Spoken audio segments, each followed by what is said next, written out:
चलो, नमस्कार दोस्तों। आज की क्लास में हम पढ़ेंगे शाहजहां के बारे में। शाहजहां के जो लड़के हैं उन्हें कैसे आपस में विद्रोह किया और कैसे जो शाहजहां की गद्दी है वो औरंगजेब के पास पहुंची। तो बात करते हैं दोस्तों शाहजहां। शाहजहां के 4 पुत्र थे और 3 लड़कियां। तो जो मैं बात करता हूं शाहजहां के 4 पुत्र कौन कौन से थे, दारा, सूजा,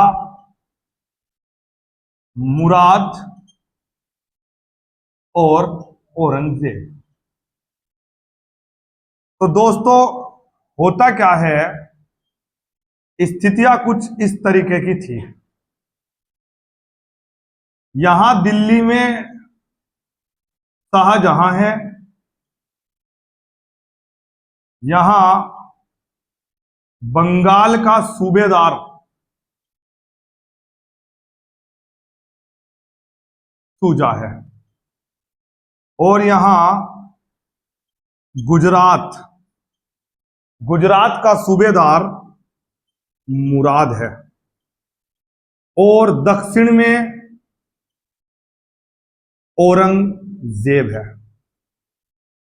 तो ये उस समय की स्थितियां हैं। तो सर दारा कहां है? शाहजहां अपने अंतिम दिनों में बीमार है। दारा शाहजहां की देख रेख कर रहा है। तो ये स्थितियां दोस्तों उस समय थी। अब एक दिन क्या हुआ अचानक से, अब पहले क्या होता था, अब जैसे मान लिया ये खबर फैल जाए कि देश के किसी मिनिस्टर को तबीयत खराब हो जाए और उस अफवाह का खंडन करने के लिए उस मंत्री 1 सेकंड लगता है, वीडियो बनाता, उस वीडियो को वायरल करता, आपको खबर मिल जाती है।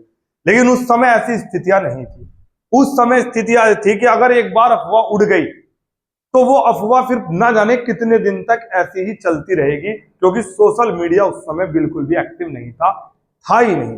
अब दोस्तों एक दिन खबर उड़ी कि शाहजहां बीमार तो चल ही रहा था कि शाहजहां की मृत्यु होगी। अब जैसे ही शाहजहां की मृत्यु हुई तो जो ये 3 भाई थे तीनों परेशान हो गए। तीनों को ऐसे लगने लगा कि शाहजहां की मृत्यु के बाद कहीं ऐसा ना हो दारा गद्दी पर बैठ जाए, दारा गद्दी को कब्जा ले। अब दोस्तों जब इसी अफवाह के दौरान अफवाह उड़ी तो सबसे पहले एक्शन लिया सूजा ने एकदम एक्शन लिया और दिल्ली पर हमला कर दिया, अटैक कर दिया। किसके ऊपर? दारा के ऊपर। कि दारा के ऊपर अटैक करूंगा, दारा को हराऊंगा और दिल्ली का बादशाह बन जाऊंगा। धर्मट का युद्ध कहलाया। लेकिन दोस्तों इस युद्ध में सूजा की हार हुई और दारा गद्दी पर बैठा रहा। तो यानी कि दोस्तों सूजा तो भाग गया। अब शाहजहां गद्दी पर बैठा है, शाहजहां की मृत्यु नहीं हुई, केवल अफवाह उड़ी है और दारा यहां पर शाहजहां की देखरेख कर रहा है। अब बात आती है मुराद के पास। औरंगजेब दोस्तों बीच में कुछ दिन के लिए सन्यासी हो जाता है।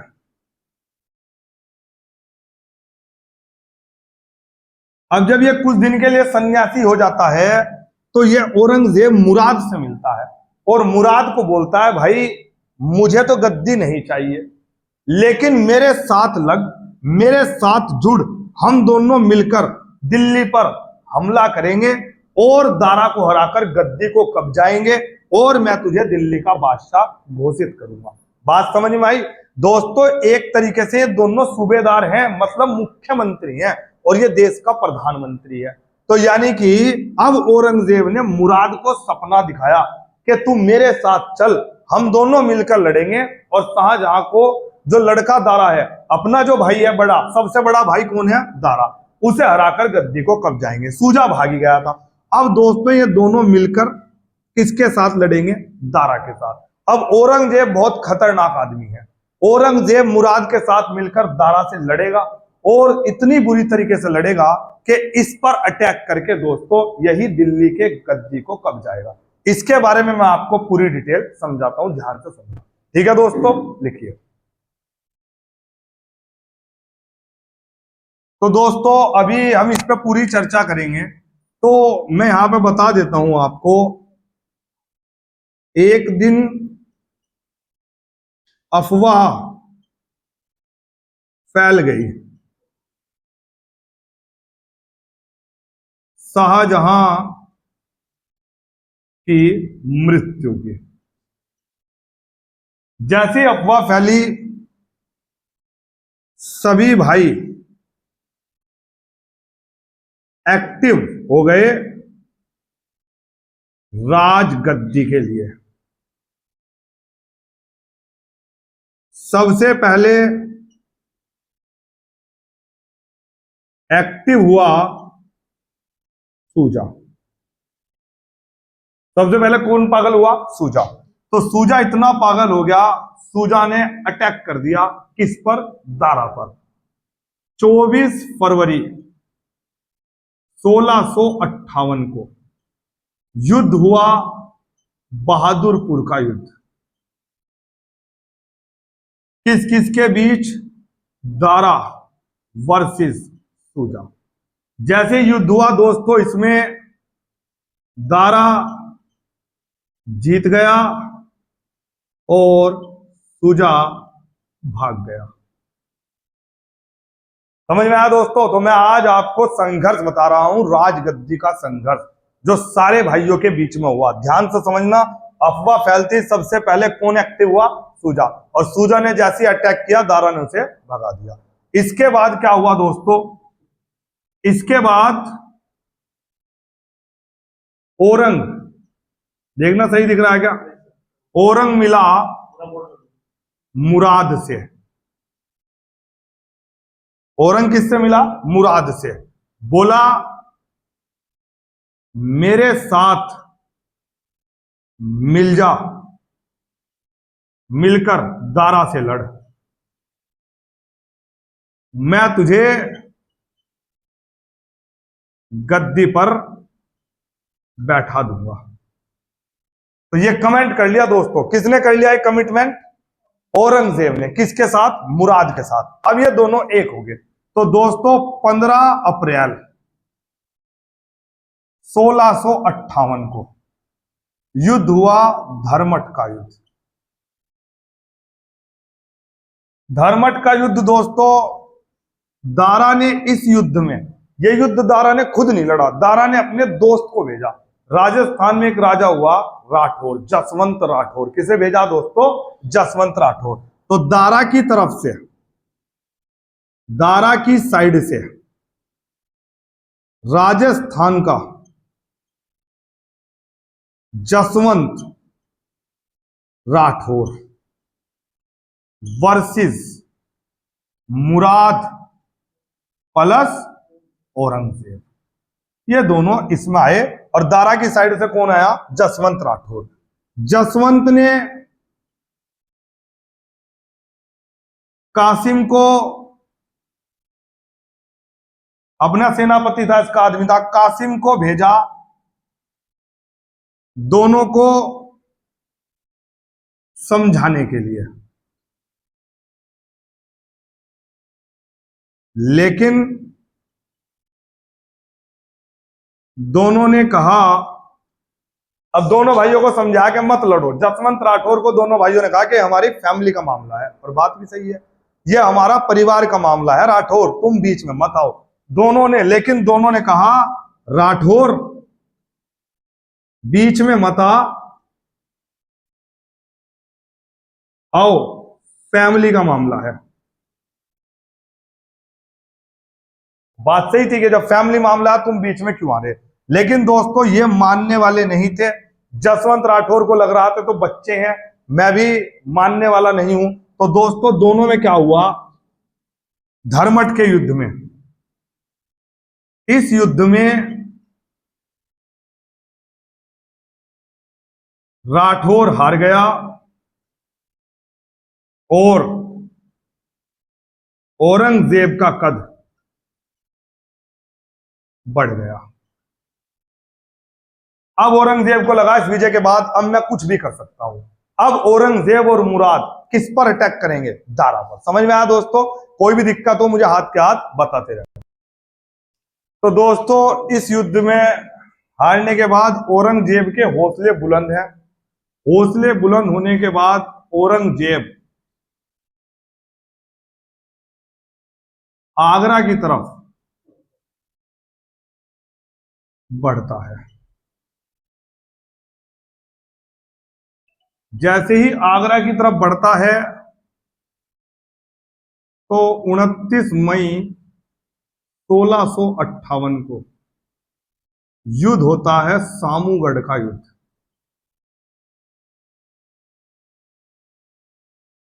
सामूगढ़ का युद्ध जो होता है दोस्तों, आगरा का जो राजा था वो शाहजहां का बड़ा बेटा दारा जो देख रेख कर रहा था वो आया। दारा वर्सेस औरंग प्लस मुराद। अब ये दिल्ली का बादशाह दिल्ली की पूरी सेना लेकर इस युद्ध में लड़ता है दोनों भाइयों के साथ, लेकिन किस्मत इसका साथ नहीं देती और दारा की आंख में, दारा हाथी पर बैठकर युद्ध लड़ता है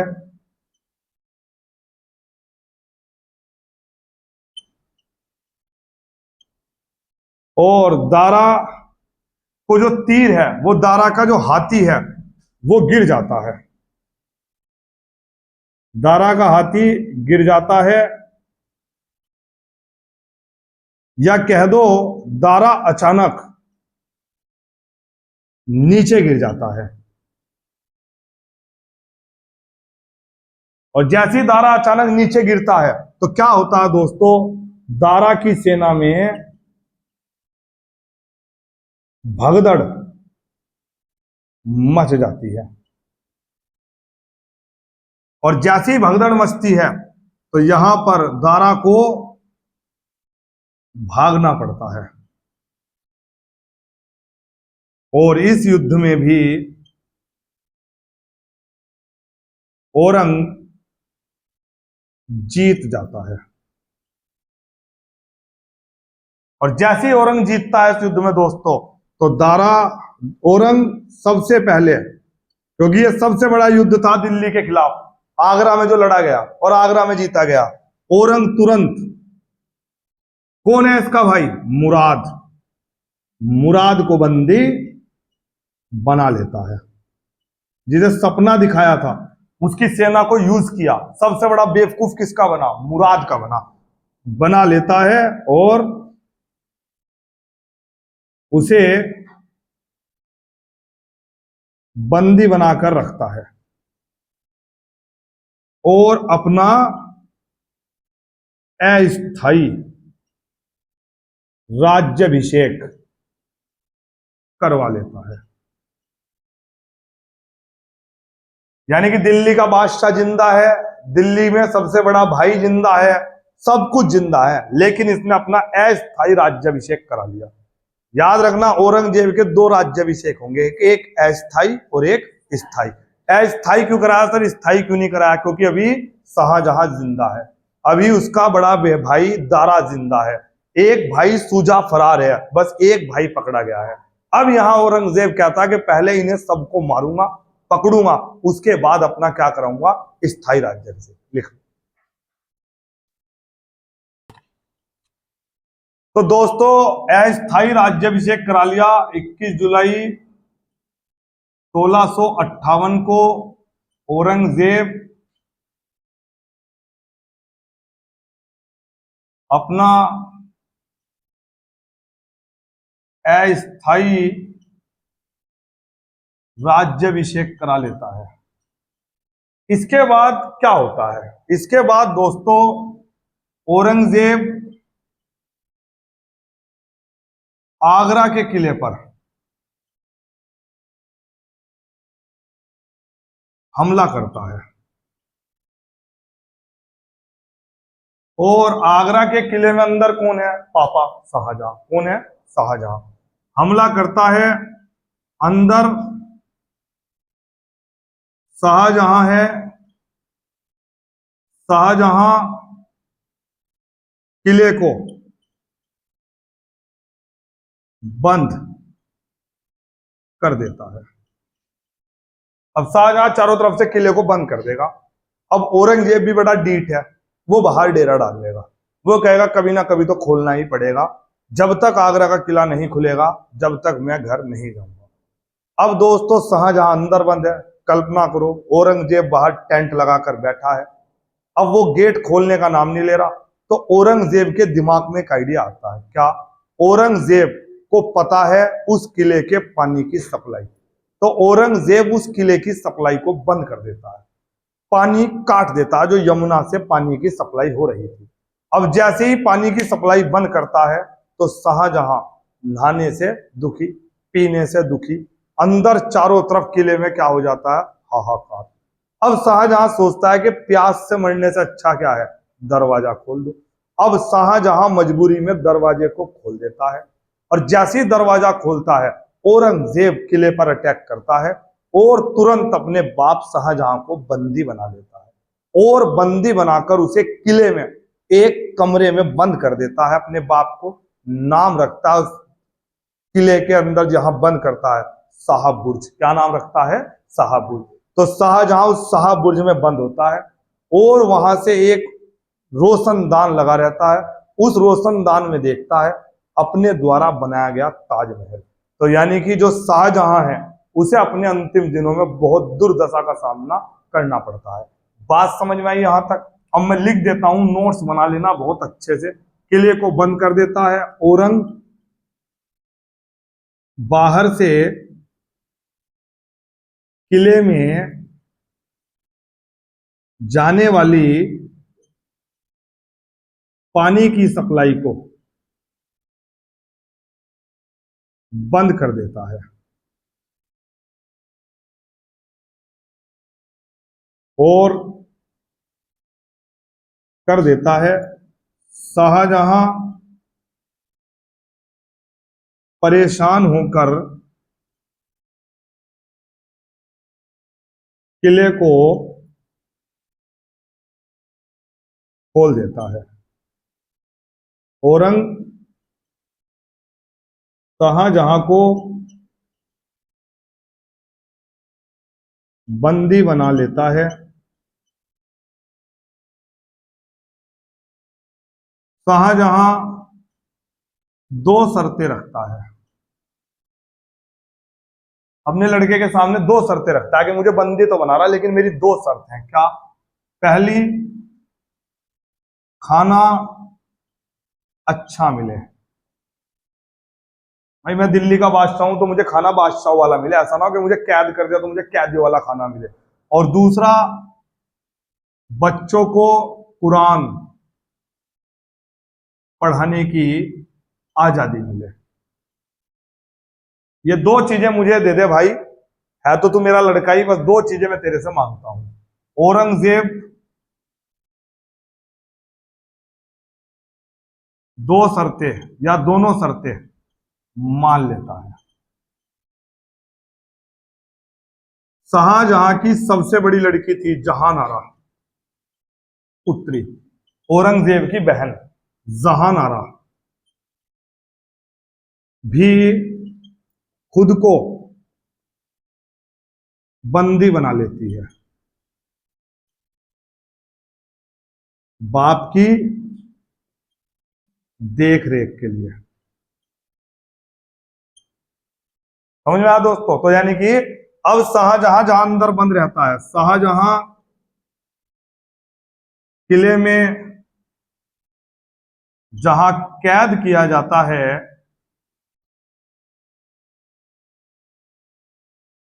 उसका नाम रखा जाता है शाहबुर्ज। और इस शाहबुर्ज से बस शाहजहां को एक ही चीज दिखती है, और वो क्या दिखता है? अपने द्वारा बनाया गया ताजमहल। समझ में आया दोस्तों? तो इस तरीके से दोस्तों पूरा मामला रहा।